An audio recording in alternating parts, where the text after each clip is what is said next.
थी कि लेबनान और इजराइल के बीच में ये हमला उस वक्त हो रहा है जब गाजा में जंग रोकने को लेकर मीटिंग चल रही है। मिस्र की राजधानी काहिरा में ये मीटिंग यानी कि यहाँ बात बनती हुई नजर आ रही थी कि शायद सीज फायर पर बात हो जाए, लेकिन ये युद्ध और ज्यादा भड़क गया है। हिजबुल्लाह के अटैक और फिर इजराइल की पलटवार के बाद में एक और बड़ा अपडेट है। इजराइल में हमले पर बहुत बड़ी जानकारी है। सुबह से लेकर अब तक 200 रॉकेट नाकाम किए हैं। आयरन डोम से 200 से ज्यादा रॉकेट इंटरसेप्ट किए गए हैं, नाकाम किए गए हैं। 320 के करीब जब रॉकेट दागे गए हिजबुल्लाह की तरफ से, उसमें करीब 200 रॉकेट ऐसे हैं जिन्हें नाकाम कर दिया गया।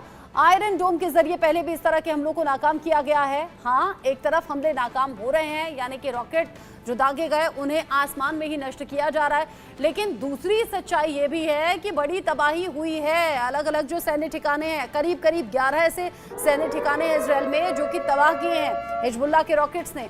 यहाँ हिजबुल्लाह के हमले पर व्हाइट हाउस का बयान भी सामने आ गया और व्हाइट हाउस कह रहा है बाइडेन की हालात पर पैनी नजर है। जो बाइडेन रात भर अपडेट लेते रहे हैं। यहाँ सिक्योरिटी टीम से बात कर रहे हैं जो बाइडेन, जो जानकारी व्हाइट हाउस की तरफ से सामने आई है। और व्हाइट हाउस ने एक बार फिर से दोहरा दिया, हम इजराइल के संपर्क में हैं और पूरी तरह से साथ भी हैं। किसी भी हालात में इजराइल के साथ हम बने हुए हैं। इन हालातों के बीच में संजीव श्रीवास्तव जी, अमेरिका कह रहा है हम साथ में बने हुए हैं। उधर हमला हो रहा था, इधर जो बाइडेन जानकारी ले रहे थे। अमेरिका जो कि पहले भी साथ का आश्वासन और रक्षा का आश्वासन दे चुका है। अमेरिका की एंट्री अगर सीधे तौर पर होती है तो तबाही तो फिर इधर भी बड़ी होगी।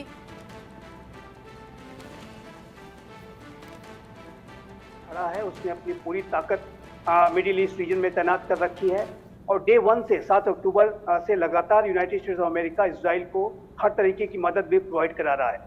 अप्रैल में जब ईरान ने इजराइल के ऊपर बहुत बड़ा एक काउंटर अटैक किया था, 300 से भी ज्यादा ड्रोन्स, मिसाइल्स, रॉकेट्स इत्यादि दागे थे, तो उसको नाकाम करने में अमेरिका के एयरक्राफ्ट कैरियर्स पर जो तैनात एयर डिफेंस सिस्टम्स थे उन्होंने बड़ी भूमिका निभाई थी। अबाउट 60% जो प्रोजेक्टाइल्स, ईरानियन प्रोजेक्टाइल्स थे, उसको इजराइल पहुंचने से रोका था। और आज भी जब हिजबुल्लाह इस तरह के हमले कर रहा है तो यूनाइटेड स्टेट्स ऑफ अमेरिका पूरी तरह से उसके साथ है। और मेरा ऐसा मानना है कि यूनाइटेड स्टेट्स ऑफ अमेरिका तब तक सीधे सीधे इस युद्ध में नहीं उतरेगा जब तक कि कोई ईरान जैसा स्टेट एक्टर इस पूरे युद्ध में सीधा वो नहीं उतरता है। अभी ये जो लड़ाई है ये state versus non state actors है।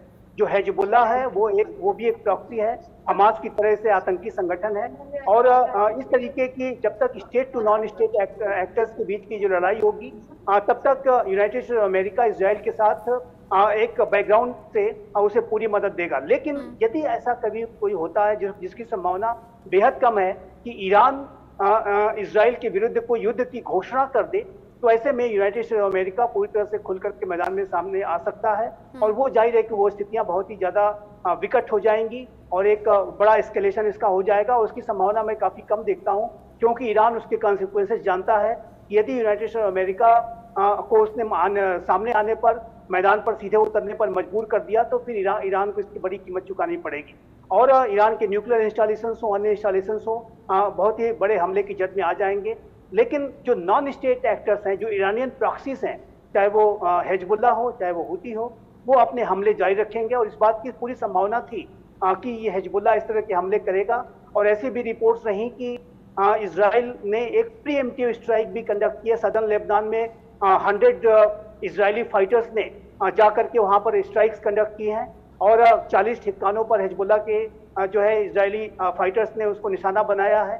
और अब हिजबुल्लाह भी जाहिर है कि हमले कर रहा है। तो ये जो strikes, counter strike claims, counter claims लगातार चलेंगे। और ये जो आने वाले समय में अगर इसी स्थितियां ऐसी ही रही और हिजबुल्लाह ने ऐसे ही अगर बड़े हमले जारी रखे तो स्थिति ये युद्ध की स्थिति में जा सकता है। 2006 में इजराइल और हिजबुल्लाह के बीच में एक युद्ध हुआ था, सेकेंड लेबनान वॉर के तौर पर जिसे हम जानते हैं। और जाहिर है कि एक नया युद्ध भी, सीधा सीधा युद्ध ईरान और इजराइल के बीच में तो नहीं, लेकिन इजराइल और हिजबुल्लाह के बीच में छिड़ सकता है, इस बात की संभावना दिखाई देती है। और तो अब देखना होगा कि हिजबुल्लाह किस तरीके के फर्दर ऑपरेशंस करता है। यदि उसने अपने इस तरह की कार्रवाइयों को जारी रखा तो जाहिर है कि इजराइल का जो रिस्पांस होगा वो मैसिव होगा और इजराइल फिर हिजबुल्लाह को उसी तरीके जी। से टारगेट करने की तरफ आगे बढ़ सकता है जैसा कि वो हमास को कर रहा है। बिल्कुल। अच्छा, कुछ और अपडेट्स हैं जल्दी से दर्शकों को हम दे दें, फिर मेजर शाह का मैं रुक करूंगी। उत्तरी इजराइल में लगातार जो वॉर सायरन है वो बजाए जा रहे हैं। हिजबुल्लाह के इस हमले के बाद जाहिर सी बात है इसकी जरूरत थी भी। हिजबुल्लाह के हमले के बीच वॉर सायरन बज रहे हैं ताकि लोग अटेंटिव रह सकें। गोलान हाइट्स, गैलिली के इलाकों में भी ये अलर्ट किया गया है। आप अक्सर देखते हैं जब जब इस तरीके के हमले होते हैं तो सायरन बजते हैं। सायरन इसलिए ताकि लोग सावधान हो जाएं, चेत जाएं और वो सुरक्षित जगहों पर पहुंच जाएं, वो बंकर्स में चले जाएं, वो ऐसी जगहों पर चले जाएं जो युद्ध के इस माहौल में सेफ हो। साथ ही साथ एक और बड़ा अपडेट, इजरायल ने अमेरिका को जानकारी दी है। योव गैलेंट ने लॉयड ऑस्टिन को फोन किया है और फोन पर यह जानकारी दी है। लेबनान में स्ट्राइक के बारे में बताया है। इजरायली नागरिक निशाने पर थे, यह आईडीएफ का दावा है। हिजबुल्लाह का प्लान देखकर ये एक्शन लिया गया है। जो जानकारी इजरायल ने अमेरिका को जानकारी दी, योव गैलेंट ने लॉयड ऑस्टिन को कॉल किया और उसके बाद लेबनान में स्ट्राइक के बारे में बताया है। इजरायली नागरिक निशाने पर थे। जिस तरीके से ये प्लान किया गया, यह हमला किया गया, हिजबुल्लाह का प्लान देखकर ही हमने एक्शन लिया है। यानी कि उधर से लेबनान की तरफ से, यानी कि हिजबुल्लाह की तरफ से अटैक किया गया इजरायल पर और इधर से इजरायल से की तरफ से पलटवार किया गया है, जहां पर 100 फाइटर जेट्स के जरिए यह हमला किया गया। मेजर शाह, जो अभी के हालात नजर आ रहे हैं, यहां टकराव और ज्यादा बढ़ गया। ये ईरान इजरायल के बीच सीधा ना होकर लेबनान के रास्ते है। अब माना यह जा रहा है कि ईरान भी कभी भी इजरायल की तरफ अटैक कर सकता है। और इम्पोर्टेंट ये भी कि ये उस वक्त हो रहा है जब गाजा में लगातार युद्ध की स्थिति चल रही है, लेकिन मिस्र की राजधानी काहिरा में सीज फायर को लेकर बड़ी बैठक है।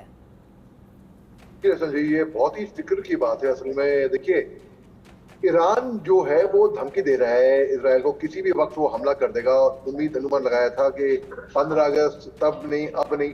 तो ईरान, जहां तक मैं मानता हूं कि ईरान की ये स्ट्रैटेजी है कि इजरायल को बस प्रेशर में रखे, दबाव में रखे कि हम किसी भी वक्त उन पे हमला बोल देंगे और हमने हर फ्रंट से, हर तरफ से, चारों तरफ से हमने हर फ्रंट से हम वॉर खोलेंगे, चाहे लेबनान हो, चाहे हुती हो, चाहे हमास हो, चाहे हिजबुल्लाह हो, चाहे सीरिया क्यों ना हो, बेसिकली उसको भी हम मनाएंगे। हम हर तरफ, हम भी खुद स्वयं इसमें कूद पड़ेंगे, हर तरफ से हम इजरायल को घेर लेंगे तरीके से। लेकिन उसको मैं केवल एक साइकोलॉजिकल वॉरफेयर मानता हूँ ईरान का। अब रही बात लेबनान की, देखिए इजरायल ने लेबनान पे हमला किया था तो लेबनान में हुई, बल्कि हिजबुल्लाह ने एक जवाबी कार्रवाई करी। इसका भी जवाबी कार्रवाई इजरायल ने करी, इसकी फिर एक जवाबी कार्रवाई अलग से होगी। तो ये पिंग पोंग जैसे होता है ना, वैसे चलता रहेगा। ये खत्म कब होएगा? ये खत्म तब होएगा जब अमेरिका सुपर पावर दिल से चाहेगी कि भाई हमारे इलेक्शन आ रहे हैं, क्योंकि हमारे इलेक्शन आ रहे हैं, हम चाहेंगे अब ये खेल समाप्त हो, ये समाप्त। और इसके अंदर कितनी कैजुअलिटी, कितने लोग मारे गए, कितने लोग शहीद हो गए, कितने लोग घायल हो गए, कितने बेघर हो गए, इसका तकाजा है नहीं, अंदाजा है नहीं कहीं पे भी किसी को भी। तो बेसिकली बात ये है, यहाँ पे ये भीषण युद्ध चलता रहेगा। और ये, इसको मैं वर्ल्ड वॉर तो नहीं मगर गल्फ वॉर 2 जरूर देखूंगा मैं, देखते हुए कि भाई आप देखिए। और प्रॉक्सी युद्ध, जैसे कि सतीश बात आपने बिल्कुल सही बोला, ये प्रॉक्सी युद्ध होगा। अभी हिजबुल्लाह की एंट्री हुई है, वो बोला ठीक है भैया, हमारे कजन भाई को मारा, हम मारते हैं तुमको। अब इस तरीके से अब चीन की भी एंट्री हो गई है एक तरीके से। तो अल्टीमेटली सुपर पावर चीन और अमेरिका लड़ेंगे और मगर बैक सीट लेकर खून बहेगा इजराइल का, लेबनान का, इजराइल का, ईरान का, खून बहेगा बाकी देशों का। जैसे कि रूस और यूक्रेन की जंग में हुआ है। तो ये है ना, जब ये युद्ध की स्थिति होती है, टकराव होता है, बेगुनाह लोग मारे जाते हैं, सिविलियंस को नुकसान पहुंचता है, खून बहता है, खून किसी का भी बहे वो गलत है। युद्ध की स्थिति नहीं होनी चाहिए। जैसा पीएम मोदी भी कहते हैं, आज का युग युद्ध का नहीं है। तो ऐसे में गाजा में चल रही मीटिंग पर भी नजर हमारी बनी हुई है। क्या बातचीत बनती है कि सीज फायर को लेकर, या फिर ये आग और ज्यादा भड़कती है, सुलगती है? जो भी अपडेट होगा आगे इंडिया न्यूज के दर्शकों तक पहुंचाएंगे। बहरहाल मेजर शाह, संजीव श्रीवास्तव जी, दोनों का ही मेरे साथ में जुड़ने के लिए बहुत बहुत शुक्रिया। एक छोटा सा ब्रेक यहाँ पर ले रहे हैं, लौटेंगे।